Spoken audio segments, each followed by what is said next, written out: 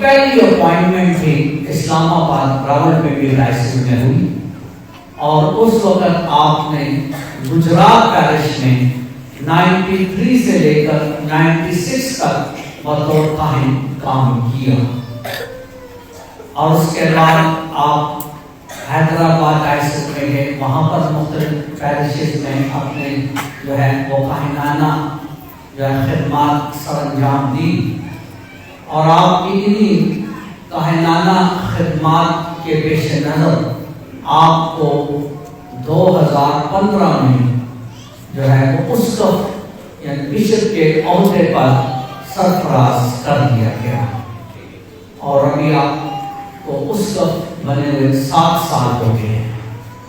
اس کے علاوہ آپ جو ہیں وہ NCJP national Catholic commission of justice and peace کے چیئرمین ہیں، یوتھ کے نوجوانوں کے کمیشن کے نیشنل کمیشن کے چیئرمین ہیں، اس کے علاوہ فیملی لائف خاندانی کمیشن کے نیشنل کمیشن کے چیئرمین ہیں۔ تو یہ ہماری خوش قسمتی ہے۔ یہ تو ہو گیا ان کا مختصر سا بہت ہی مختصر سا کار فارمل، لیکن اب میں انفارمل بات آپ کو بتاتا ہوں کہ بشپ صاحب کو جو بھی ملے ہیں آج تک، یہ میری خوش قسمتی ہے کہ میں ان کو کافی عرصے سے جانتا ہوں ذاتی طور پر۔ جو بھی شخص ملا ہے وہ بنا متاثر ہوئے نہیں رہ سکتا، کیونکہ اگرچہ خداوند نے ان کو اتنے بڑے عہدے پر سربلند اور سرفراز کیا ہے، لیکن آپ ان کی شخصیت دیکھیں، ان کے کام دیکھیں، ان کی گفتار دیکھیں تو اس میں بے حد سادگی، حلیمی اور فروتنی ملے گی آپ کو، اور خوش اخلاق اس قدر کہ چھوٹے فادروں سے، جو فادر نہیں بھی بنے بردر ہیں ان کے ساتھ بھی بہت ہی خوش اخلاقی سے پیش آتے ہیں، اور خدا کے اتنے سرگرم خادم ہیں کہ دن رات کام کرتے، اور وہ یہ نہیں ہے کہ اسلام آباد راولپنڈی ہے جو آپ دیکھ رہے ہیں یہ سب سبزہ ہے، پہاڑ ہے، دریا ہے، چاروں طرف برف پڑ رہی ہے۔ جس ڈائسس میں آپ ہیں اس میں زیادہ تر ریگستان ہے، شدید ترین گرمی ہوتی ہے۔ جن لوگوں میں آپ کام کرتے ہیں وہ ان میں سے اکثریت انتہائی غریب ہے۔ آپ تو کہتے ہیں ہم غریب ہیں، ادھر جا کے دیکھیں تو آپ کو پتہ چل جائے تو غربت کیا ہے، لیکن آفرین ہے اس مرد خدا پر، بشپ صاحب پر، کہ جو دن رات ان کی خدمت پر جو ہے وہ کوئی کسر اٹھا نہیں کرتے۔ اور یہ میں ادھر منچ پر کھڑا ہو گیا ادھر جھوٹ بولنے یا ایگزیجریٹ نہیں کر سکتا ہے، یہ میں اس چیز کا ذاتی طور پر گواہ ہوں۔ اور جب ان کے ہمارے جو پچھلی درسوں میں تصویریں دیکھ ایکٹیویٹیز دیکھتے ہیں تو ہمیں شرمندگی ہوتی ہے کہ ہم اتنے خوبصورت علاقے میں رہ کے شاید اتنی خدمت نہیں کر سکتے جتنا حیدرآباد جو ریگستان کا علاقہ ہے وہاں رہ کر کرتے ہیں۔ ان کی سادگی، ان کی حلیمی، ان کی خوش اخلاقی، ان کی بردباری، ان کا جو پاسبانی خدمت ہے وہ ایک اعلیٰ ترین مثال ہے ہمارے لیے اور پھر ہمارے بعد جو کاہن بننے والے ہیں ان کے لیے۔ تو بشپ صاحب ہماری دل سے دعا ہے کہ خدا آپ کو صحت، تندرستی عطا کرے، راضی عمر عطا کرے، تاکہ آپ اسی طرح اپنی چوپانی خدمات جو ہیں وہ سر انجام دیتے رہیں۔ اور یہ میری بڑے عرصے سے خواہش تھی، ہماری جب بھی ملاقات ہوتی تو میں ان کو کہتا تھا کہ کبھی کچھ قیمتی وقت میں سے ہمارے لیے بھی نکالیں اور کبھی تشریف لائیں، لیکن آج جب کہ ان کو بشپ بنے ہوئے 7 سال آج یہ ہماری خوش قسمتی ہے کہ آپ نے ہماری اس پیرش میں قدم رنجا فرمایا اور ہمیں یہ توفیق دی اور برکت دی کہ آپ آئیں ہمارے ساتھ پاک قربانی گزرانے اور خدا کا کلام ہمارے ساتھ پڑھیں۔ تو اب ہم دل کی گہرائیوں سے مشغول ہوتے ہوئے بھرپور تعلیموں میں ان کو اپنے درمیان